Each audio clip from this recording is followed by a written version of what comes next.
Moto TV au cœur de l'actualité.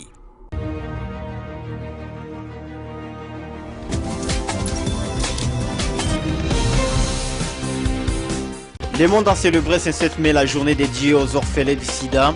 Une réalité également présente à Ville de Butembo. L'ONG FEPSI qui assure leur prise en charge gratuite appelle la communauté à ne pas stigmatiser ces enfants mais plutôt à les soutenir. La police des Nations Unies dote la police de Goma des conteneurs pouvant servir de bureaux de poste. Il s'agit de 22 conteneurs qui abriteront les postes de police dans le quartier périphérique de la ville volcanique et donc qui entrent dans le cadre du soutien à la police de proximité en vue de garantir la sécurité des habitants.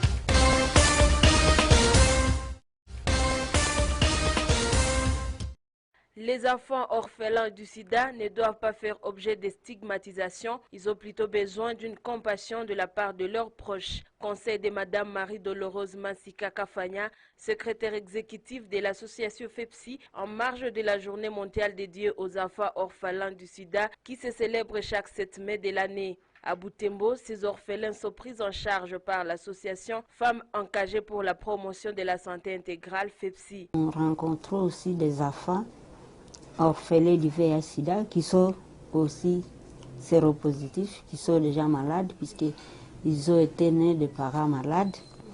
Sur les 550 au moins qui sont suivis, nous avons plus ou moins 127 enfants, donc moins de 18 ans. Puisqu'en fait, il y a de ces enfants qui ont attrapé le VIH, soit à travers les parents. Mais actuellement, avec ce que nous vivons dans le contexte d'aujourd'hui, la sexualité est devenue comme une jeu. Il y a aussi parmi les enfants ceux qui ont la malchance de rencontrer aussi des personnes qui se contaminent par des relations sexuelles précoces. Pour ceux qui sont déjà malades, nous les prenons en charge comme les adultes.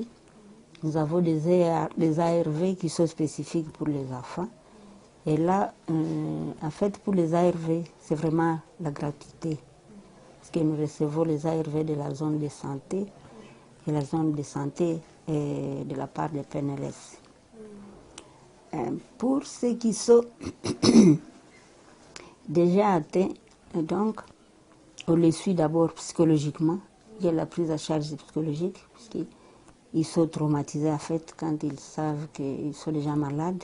Ça traumatise, mais on parvient à leur remonter le moral, à leur montrer qu'on peut vivre avec la maladie, mais il y a certaines normes à suivre. Il faut la discipline, il faut éviter des travaux lourds, il faut éviter de continuer des relations, surtout pour les jeunes qui sont encore très jeunes, et leur apprendre à se protéger dans les cas où c'est vraiment inévitable.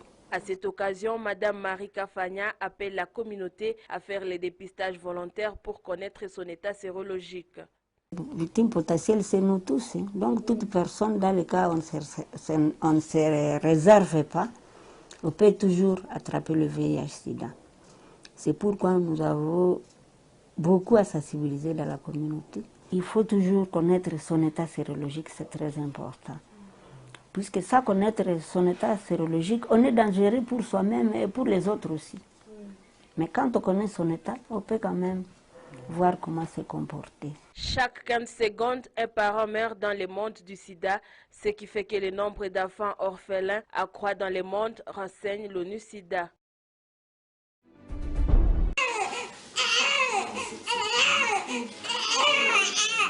Ces pleurs sont ceux des nourrissons qui a été trouvé abandonné en Célie le Matembe dans la municipalité de Voulamba.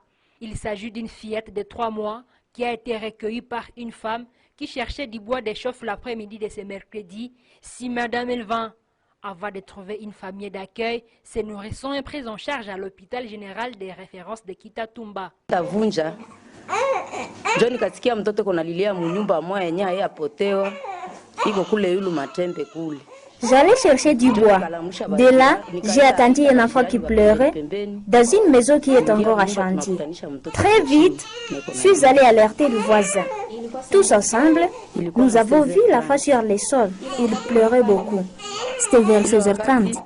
Nous avons pris cet enfant jusqu'au camp militaire.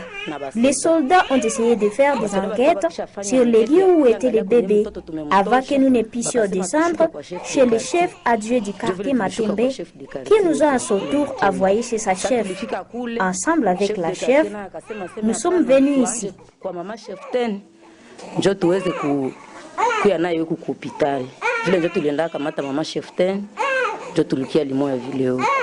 Le bourgmestre de la commune Boulamba déplore ces faits et appelle ses administrés à la responsabilité car selon lui, il ne s'agit pas des premiers cas enregistrés dans sa municipalité. C'est inconcevable.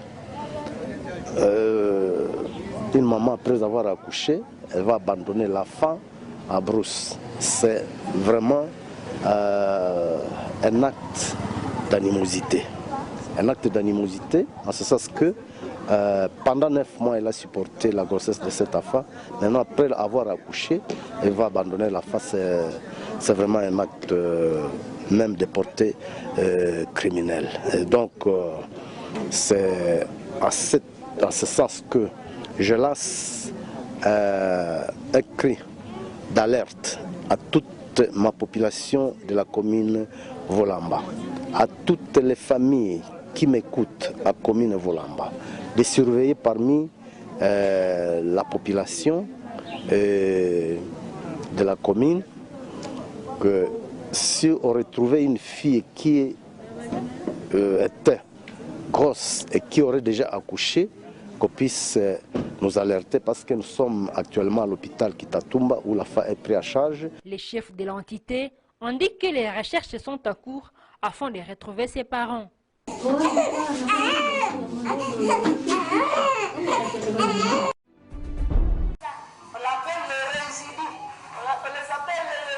Quelques jours après son lancement sur des radios locales, l'enseignement à distance est remis en question par des professionnels de l'éducation. À part les moyens techniques, le chef des travaux Roland Moupita, enseignant et chercheur en pédagogie, trouve inadaptée la méthodologie à laquelle le gouvernement a fait recours.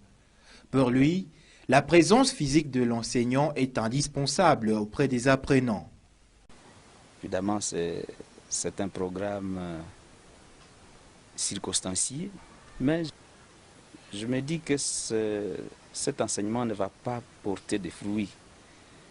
Les leçons à la radio ne vont pas capter l'intérêt, par exemple, l'intérêt des enfants. La présence humaine joue beaucoup dans l'enseignement. Un enseignant rigoureux, c'est celui qui organise sa leçon, il la prépare, il peut se promener dans la salle et il est en contact direct avec ses élèves. Les leçons à la radio ne permettront pas de faire le lien avec le cours précédent, par exemple. Les leçons à la radio vont exploiter quel niveau de langue? C'est ça le problème. Il y a 3 niveaux de langue. Il est demandé que tout enseignant puisse exploiter les 3 niveaux. Il a ajouté que cette méthodologie de téléenseignement ne portera aucun fruit auprès de la cible que sont les écoliers. Ainsi, il propose d'autres stratégies d'enseignement et d'occupation des enfants en cette période de confinement. Il y a des parents qui sont des intellectuels qui peuvent eux-mêmes occuper leurs enfants en leur proposant des petits livres, des petites lectures, des petits romans comme ceux de Zamenga Batukezanga et passer leur temps. Mais là, je vois mal comment un parent paysan de son état peut occuper son enfant. Celui-là, il va l'amener au champ, rien à faire, il va lui demander d'aller au champ. Et c'est aussi une façon d'occuper les enfants. Et que l'enfant apprenne à gérer ou à cultiver, à entretenir un jardin, c'est toujours bon. 3 stations de radio de Butembo ont été choisies par la division provinciale de l'éducation Nord Kivu 2 pour diffuser ces programmes. Il s'agit de la radio-télévision nationale congolaise station de Butembo, la radio Moto Butembo Beni et la radio évangélique de Butembo. Selon les autorités scolaires, Ce programme qui vise à sauver des cours en cette période de suspension aux activités scolaires n'est destiné pour les moments qu'aux écoliers de 6e primaire. La combustion, c'est l'effet des corps qui brûlent.